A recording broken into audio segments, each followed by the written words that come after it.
la représentante de la Ligue nationale pour la liberté de vaccination, et je voudrais remercier le CSR d'avoir pensé à nous pour venir nous inviter à réfléchir et à nous informer sur les vaccinations là, dans cette deuxième partie. Et quand j'ai connu le CSR, que je ne connaissais pas, le nom m'a fait penser à un... Je cherche mon papier. CSR, ça m'a fait penser au programme du Conseil national de la résistance. Et j'ai connu ce Conseil national, ce programme du Conseil national de la résistance qui a été mis en place le 15 mars 1944 avec De Gaulle. Et cette mission de combat, je voulais juste parce que ça rejoint vraiment ce qui est en train de se vivre ici. Cette mission de combat ne doit pas prendre fin à la libération. Ce n'est en effet qu'en regroupant toutes ses forces autour des aspirations quasi unanimes de la nation que la France retrouvera son équilibre moral et social et redonnera au monde l'image de sa grandeur et la preuve de son unité. Et donc le CSR est une belle image et je retrouvais dans les phrases de Gaulle ce que vous êtes, ce que vous avez envie de nous faire passer. Voilà, merci à vous. Alors, on se trouve aujourd'hui dans une situation un petit peu identique, on n'est pas en guerre bien sûr, hein, mais l'État nous impose ces 11 vaccinations. Et malgré la résistance, et nous sommes tous aussi en résistance, alors et cette résistance on la porte depuis des années, et cette résistance elle vient de la part des parents, elle vient de la part des médecins, parce qu'ils ne sont pas à noces non plus les pauvres, elle vient des représentants de l'État, des associations comme on essaie de travailler ensemble, voilà, et on propose des informations, des conférences, des débats, comme aujourd'hui. Je veux juste, pendant que je l'ai à l'esprit, parce que tout à l'heure, c'est pas tout à fait juste ce qui a été dit, on cède hein, tous, c'est pas parce que je sais des choses que les autres ne savent pas. Le DTP, sachez que le DTP, les enfants qui sont nés avant le 1er janvier 2018 sont soumis à la loi du DTP, c'est tout. Le médecin, s'il veut bien, alors vous essayez de le solliciter, le médecin fait une demande écrite, une ordonnance au laboratoire Sanofi Pasteur à Lyon, et le laboratoire Sanofi Pasteur envoie le kit à la pharmacie de l'enfant, des parents. Hein. Donc sachez que c'est possible. On n'est pas obligé de se faire vacciner par les eaux de Valence. Voilà, c'est juste ça qu'il faut que vous sachiez. Voilà, encore une chose de plus qui... Voilà. Alors, je vais vous parler un petit peu, je vous parle de deux choses, le système immunitaire, et puis je vous parlerai de la Ligue pour la liberté de vaccination. Voilà, ce qui m'a été demandé. À l'inverse de ce que tu as dit tout à l'heure, moi je dis qu'il n'y a pas de maladie, il y a des malades et ça change tout. Notre discours ne peut plus être le même quand on se dit que l'on est malade. La maladie, ben, c'est projeté sur la personne. Quand je suis malade, je suis responsable de mon état intérieur et du coup ça change tout. Et hier soir on a eu une conférence magnifique au groupe santé à Annecy par le docteur Perrier qui est à la retraite aujourd'hui et qui a vacciné et qui s'est rendu compte de tellement de dégâts au niveau de la santé des enfants qu'il a travaillé pour devenir uniciste homéopathe et qui nous a fait un magnifique exposé sur la maladie malade. Et du coup, ben, moi, ça rejoint tout à fait ce que je sens. Hein. Donc, on est un malade, donc on va faire référence à ses propres défenses. Et du coup, si je travaille sur mes propres défenses, qu'est-ce que vient faire la maladie? Si mon terrain, si ma terre, elle est riche, elle est solide, est-ce que je vais avoir besoin de vacciner? Non. Et je vais vous dire pourquoi. L'enfant qui fait une rougeole enfant, ou oreillon rubéole, cette maladie l'immunise à vie.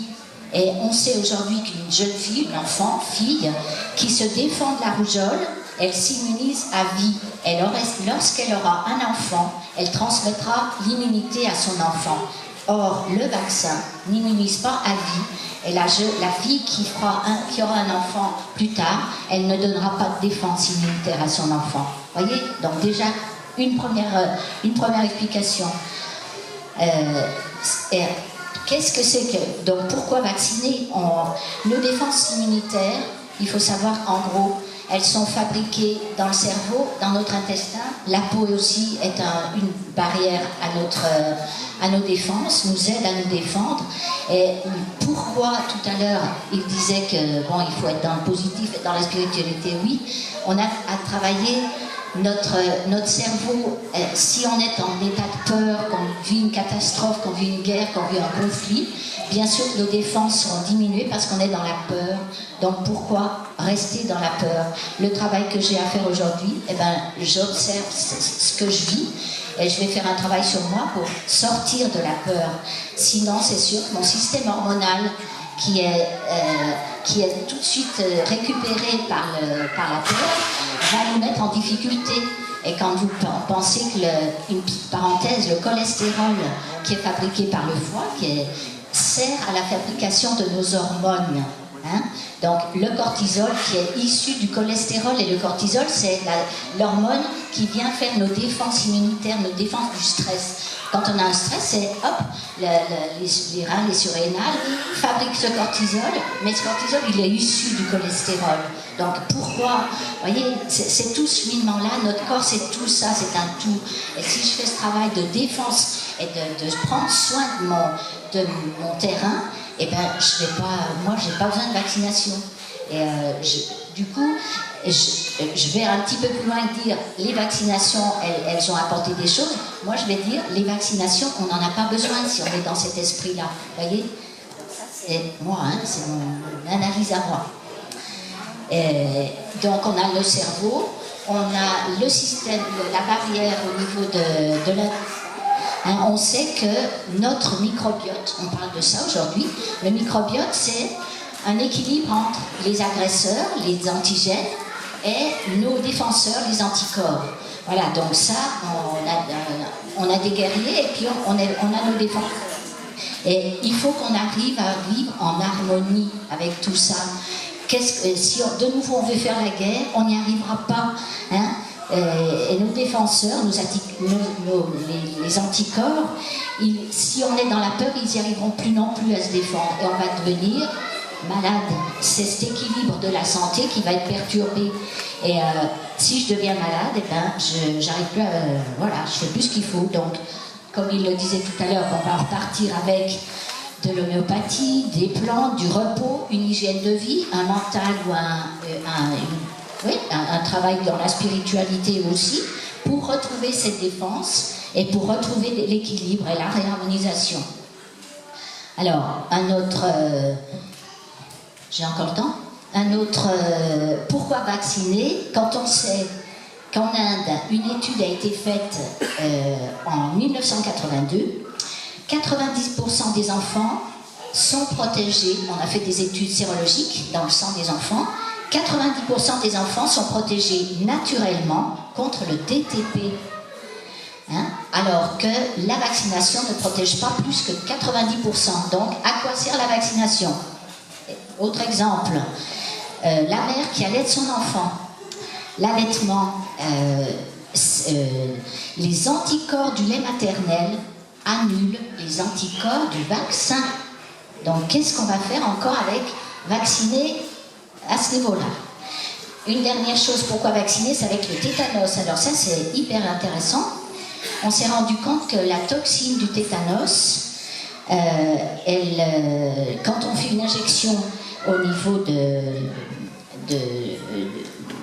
une injection intramusculaire, le système immunitaire, il fabrique un anticorps contre la toxine. Hein, c'est ça, quand on veut faire quand on fait un vaccin, notre système immunitaire, il fabrique un anticorps contre cette toxine. Or, pour que ça marche, il faut que cette toxine, elle vienne rejoindre la toxine de l'anticorps. Or, ça ne rejoint pas. Hein, c'est vérifié. On sait aujourd'hui que ces toxines, elles ne se rencontrent pas. Donc, le vaccin du tétanos ne sert à rien. Voilà, dernière explication.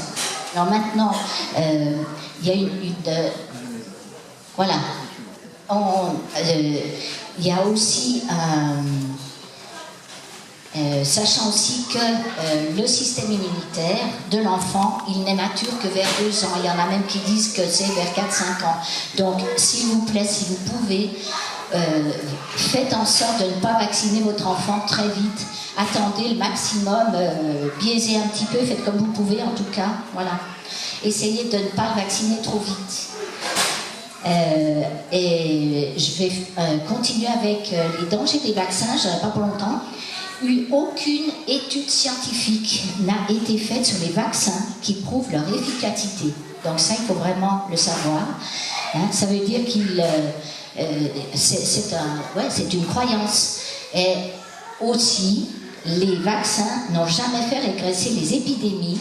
Et ça, ce sont des travaux qui ont été faits par le premier président de la Ligue, qui était François Delarue, et puis Michel Georget, qui est le biologiste qui est professeur en biologie, et qui a fait tout un travail.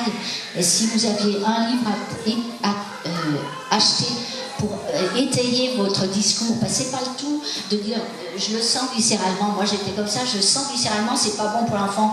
Comment je fais quand j'ai un médecin en face de moi ou l'instit, comment je fais pour dire voilà, il faut qu'on ait des preuves, des arguments, pas des preuves, des arguments, et les arguments vous les trouvez dans ce livre, il est exceptionnel. Je le laisserai sur la table tout à l'heure, vous regarderez. C'est Vaccination, les vérités indésirables de Michel Georget. Et il vient d'éditer une dernière édition, Marie-Pierre, je ne sais plus laquelle, mais c'est le même auteur. Hein. Il y en a une autre qui... Non, c'est une nouvelle édition. Voilà, une nouvelle édition, Les vérités indésirables de Michel Georget. Vous avez toutes les causes, vous avez toutes les analyses, et là vous trouvez des arguments. Voilà. Voilà, donc... alors, ces vaccins, vous avez tous compris que quand ils sont mal tolérés par notre... déjà, quand le parent il a peur que son enfant soit vacciné, il va coller la peur à l'enfant, et la vaccination, elle va mal se passer. Hein. Donc, il vaut mieux éviter. Mais il peut y avoir des conséquences vraiment désastreuses. Aujourd'hui, on a les preuves scientifiques, par exemple, des études ont été faites par des scientifiques au Colorado, je ne sais pas où, à propos de l'aluminium dans les vaccins. C'est le professeur Exley qui l'a fait. Et on le sait très bien qu'avec le vaccin hépatite B et l'aluminium, on risque la sclérose en plaques, une thyroïdite, une spondylarthrite ankylosante, voilà. Les analyses sont faites, personne ne tient compte de ces analyses, c'est l'être morte. Pareil avec la grippe, le H1N1. Oui, 2 minutes. J'ai 3 choses à dire, c'est quand même important. Le H1N1 qui aux États-Unis, on a fait des expériences chez la souris, donne des cancers du cerveau chez la souris. D'accord? La grippe, ça vous va? Et puis le ROR, évidemment, on sait aujourd'hui que le rougeole oreillon-rubéole crée chez des enfants sensibles un comportement d'autisme. Et c'est ce que Jacques disait, de 5000, on passe à 50 enfants aujourd'hui, donc c'est dramatique. Voilà, donc on savait déjà que l'OMS, elle avait dit en 2009 qu'on retrouvait le vaccin contre la rougeole, le vaccin contre la rougeole, ça sert à rien. Il faut amener de l'eau potable, il faut amener de l'eau, que les gens aillent mettre leur sel, parce que le vaccin de la polio vient par les selles, et si on a une hygiène de vie correcte, la polio, elle est éradiquée, il n'y a pas besoin de vaccin. Voilà, donc ça, c'est déjà de 2009, et c'est l'OMS qui avait fait cette analyse. Voilà. Alors, je vais un petit peu parler de... Tu as parlé de la concertation citoyenne, mais cette concertation citoyenne, je veux préciser qu'elle a démarré en 2016, c'est l'État qui a convoqué des groupes de citoyens et de médecins, et de la résultante de ces travaux, il était sorti que l'obligation ne se justifie que dans un contexte d'épidémie mortelle. Et le jury professionnel de la concertation citoyenne à l'époque, il a pris position en faveur de la levée vaccinale. Et comme par hasard, l'État et Madame Buzyn, ministre de la Santé, passent de 3 à 11 obligations. Donc, tous les travaux et les réflexions qui avaient été faites, c'était lettre morte. Alors, que faire alors? Eh bien, il nous reste même des médecins comme le professeur Joyeux qui a fait tout un travail, vous avez su toutes ces pétitions qu'il avait fait faire à plus d'1 million de Français. Lui, on l'a sorti de l'ordre parce qu'il était alarmiste. Donc, du coup, ben voilà. Nous, au niveau de la Ligue, non, je vais d'abord vous parler de... La Ligue s'est mise en association avec des groupes de travail, Vaccin, Liberté, Santé, parce qu'on s'est rendu compte de nouveau que quand on est seul, eh ben, il ne se passe pas grand-chose, il faut qu'on soit nombreux. Et du coup, cette association, elle a pris corps et on se retrouve beaucoup sur mail. On essaie de travailler ensemble. Il y a des avocats, des juristes, des médecins, des gens individuels peuvent se retrouver et on essaie de faire avancer notre démarche de réflexion et d'opposition. On a mis en place cette pétition législative à l'initiative du collectif. On l'avait envoyée aux députés, aux sénateurs, à Macron, bien sûr, Buzyn et Hulot. Mais bon, c'est lettre morte. Quelques députés à l'Assemblée nationale avaient accepté de s'opposer à cet article 34.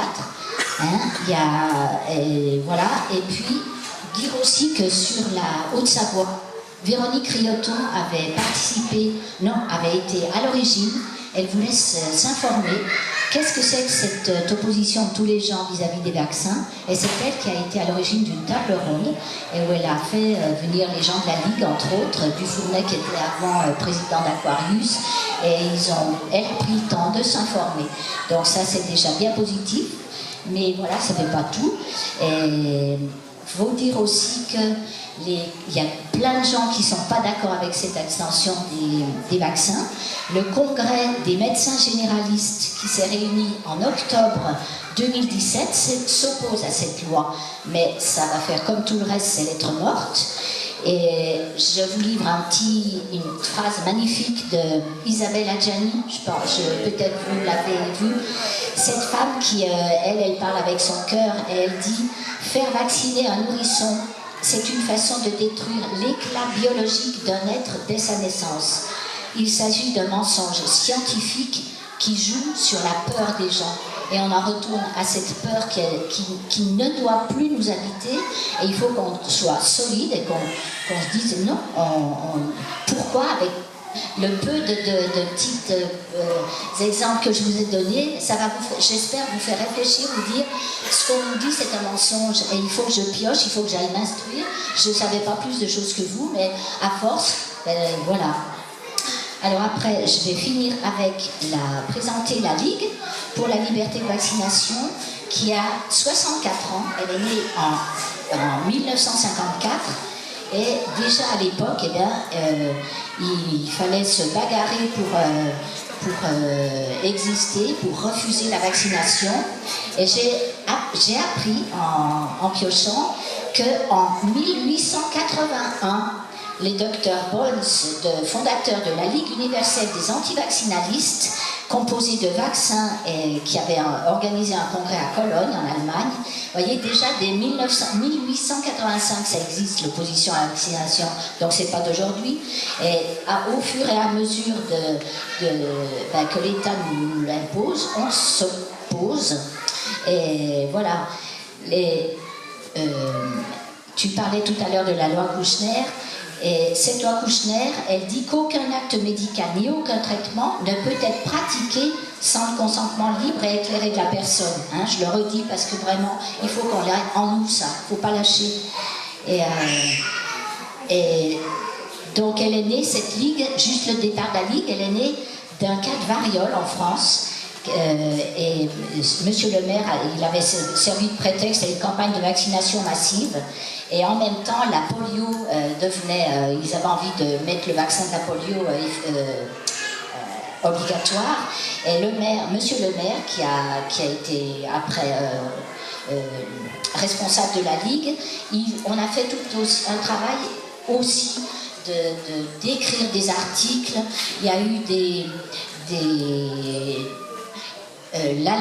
l'État ne voulait pas indemniser les gens qui étaient atteints qui étaient victimes d'accidents, et du coup il y a aussi tout un travail fait pour indemniser les gens. Et lors d'une discussion justement sur cette vaccination, un des députés voulait déposer un amendement visant à interdire toute publication contre les vaccinations. Et là, on a eu bien chaud. C'était là en 1964, c'est pas vieux. Et la Ligue se mobilise, et heureusement, parce qu'aujourd'hui, je crois que la Ligue n'existerait plus. Donc, vous voyez, il suffit d'une personne pour passer voilà, comme aujourd'hui. Hein. Et il y a eu d'autres manifestations de la Ligue. En 1999, la Ligue prend une part importante dans le premier colloque critique sur les vaccinations à Paris, avec Sylvie Simon, qui était une journaliste qui a mis toute son énergie pour se battre pour la liberté de vaccination, dénonçant les mensonges, les abus, etc. Et en avril 2002 est organisé au Parlement européen de Bruxelles un colloque international. Jean-Marie, tu y avais participé. Voilà. Un des présidents de la Ligue, Jean-Marie Morat, qui est là, dans la salle. Il